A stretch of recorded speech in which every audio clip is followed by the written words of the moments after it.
तो इंडिया गठबंधन के एक ऐसे दल को जो भारतीय जनता पार्टी की सरकार को हटा सकता है, क्योंकि सभी जो इंडिया गठबंधन में शामिल दल है उनकी इच्छा है कि संविधान बचाना है, लोकतंत्र बचाना है। तो संविधान और लोकतंत्र जब बचाना है तो ऐसी सरकार को हटाने में अगर समाजवादी पार्टी की भूमिका बड़ी है, आदरणीय अखिलेश यादव जी की भूमिका बड़ी है, तो उनको उतनी ताकत भी देनी चाहिए। अगर देश में प्रधानमंत्री का चेहरा आदरणीय अखिलेश यादव जी होंगे तो समाजवादी पार्टी को उत्तर प्रदेश से भारतीय जनता पार्टी को हटाना वो आसान हो जाए। 2024 के इंडिया गठबंधन में कांग्रेस और समाजवादी पार्टी के बीच जुबानी जंग की तलवारें खिंच गईं। बड़ों के दखल के बाद ये जुबानी जंग की तलवारें तो म्यान में आ गईं, लेकिन अब पोस्टर वॉर के जरिए फिर कांग्रेस और समाजवादी पार्टी आमने सामने आने के हालात में है। वजह पोस्टर वॉर। हम इस समय पर समाजवादी पार्टी के दफ्तर के बाहर मौजूद हैं। पहले आप एक पोस्टर दिखाते हैं। ये पोस्टर आपको दिखाई पड़ रहा होगा। देश के भावी प्रधानमंत्री आदरणीय श्री अखिलेश यादव जी जन्मदिन की हार्दिक बधाई, शुभकामनाएं। अखिलेश यादव को जन्मदिन की बधाई दी गई है, लेकिन भावी प्रधानमंत्री बताया गया है। यह पोस्टर लगाया है समाजवादी पार्टी के प्रवक्ता फखरुल हसन चांद ने। फखरुल हसन चांद हमारे साथ हैं। पहले इनसे एक सवाल सबसे पहले इसलिए पूछना जरूरी है कि फखरुल भाई, आपने 2 बार अखिलेश यादव को जन्मदिन की बधाई दी है। एक बार आपने 1 जुलाई को भी ऐसे भावी प्रधानमंत्री का पोस्टर लगाया था और आज फिर लगा दिया। तो अपने नेता का 2 बार बर्थडे कौन मनाता है भाई?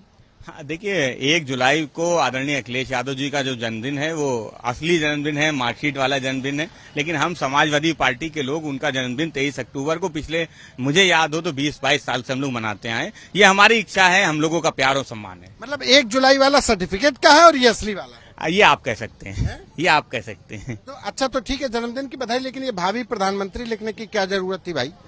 देखिए, क्या हम सपना नहीं देख सकते? वो सपना जो नेताजी के लिए हम लोग ने देखा था कि नेताजी इस देश के प्रधानमंत्री बने, वो सपना अधूरा रह गया। इसलिए आदरणीय अखिलेश यादव जी इस देश के प्रधानमंत्री बने।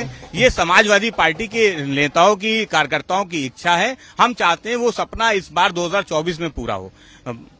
लेकिन आपके इस पोस्टर से कांग्रेस से जो रिश्ते खराब हो गए थे, आप थोड़ा सा सुधर रहे हैं, वो खराब नहीं हो जाएंगे? कांग्रेस फिर बुरा मान जाएगी? देखिए, कांग्रेस बड़ा दल है, उसको बड़ा दिल में दिखाना चाहिए। उसको सोचना चाहिए कि 2004 में समाजवादी पार्टी ने उनकी सरकार बनवाई, साथ में एटॉमिक डील पे जब सब छोड़ के उनको चले गए तो समाजवादी पार्टी ने सरकार बचाने का काम किया। 2009 में हमने उनकी सरकार बनवाई। जहां का झगड़ा है मध्य प्रदेश का, वहां भी 2018 में समाजवादी पार्टी के एकमात्र विधायक के समर्थन से सरकार चली। तो समाजवादी पार्टी ने तो हमेशा से कांग्रेस की सरकारें बनवाई हैं, सरकारें बचाई हैं। तो अब वो मौका है कि कांग्रेस को बड़ा दिल दिखाना चाहिए, आदरणीय अखिलेश यादव जी को आगे करना चाहिए, क्योंकि उत्तर प्रदेश से ही दिल्ली का रास्ता जाता है। बगैर उत्तर प्रदेश से भारतीय जनता पार्टी को हटाए हराए इस देश से सत्ता परिवर्तन नहीं हो सकती। और उत्तर प्रदेश में बड़ा दल समाजवादी पार्टी है। समाजवादी पार्टी ने मैनपुरी और घोसी की विधानसभा सीट को जीत के दिखाया था कि भारतीय जनता पार्टी को ऐसे हराया जा सकता है। विधानसभा चुनाव में भी समाजवादी पार्टी को 35% से ज्यादा का वोट शेयर मिला। तो उत्तर प्रदेश से जब दिल्ली का रास्ता जाता है तो उत्तर प्रदेश में आदरणीय अखिलेश यादव जी हैं, बड़ा दल है, इंडिया गठबंधन में हम शामिल हैं। तो इंडिया गठबंधन के एक ऐसे दल को जो भारतीय जनता पार्टी की सरकार को हटा सकता है, क्योंकि सभी जो इंडिया गठबंधन में शामिल दल है उनकी इच्छा है कि संविधान बचाना है, लोकतंत्र बचाना है। तो संविधान और लोकतंत्र जब बचाना है तो ऐसी सरकार को हटाने में अगर समाजवादी पार्टी की भूमिका बड़ी है, आदरणीय अखिलेश यादव जी की भूमिका बड़ी है, तो उनको उतनी ताकत भी देनी चाहिए। अगर देश में प्रधानमंत्री का चेहरा आदरणीय अखिलेश यादव जी होंगे तो समाजवादी पार्टी को उत्तर प्रदेश से भारतीय जनता पार्टी को हटाना वो आसान हो जाएगा। तो उत्तर प्रदेश से हटा लेंगे तो बाकी के राज्य फिर क्या होगा? नहीं, वहां के भी तो नेता जो स्थानीय दल हैं, वहां के कल नीतीश कुमार कहने लगेंगे, जो इंडिया गठबंधन में और लोग हैं वो कहने लगेंगे कि हम भावी प्रधानमंत्री।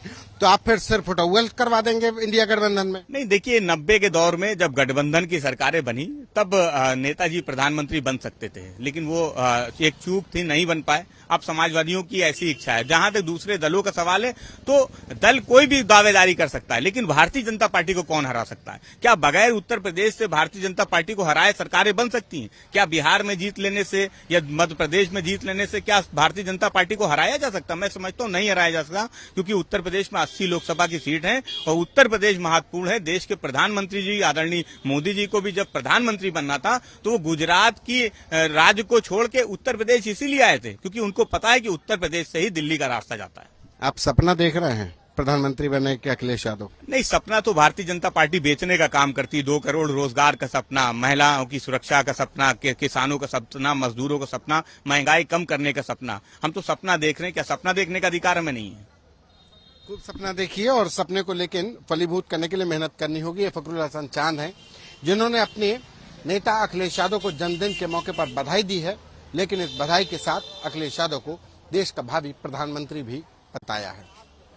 कैमरा पर्सन गौरव के साथ संतोष कुमार, आज तक,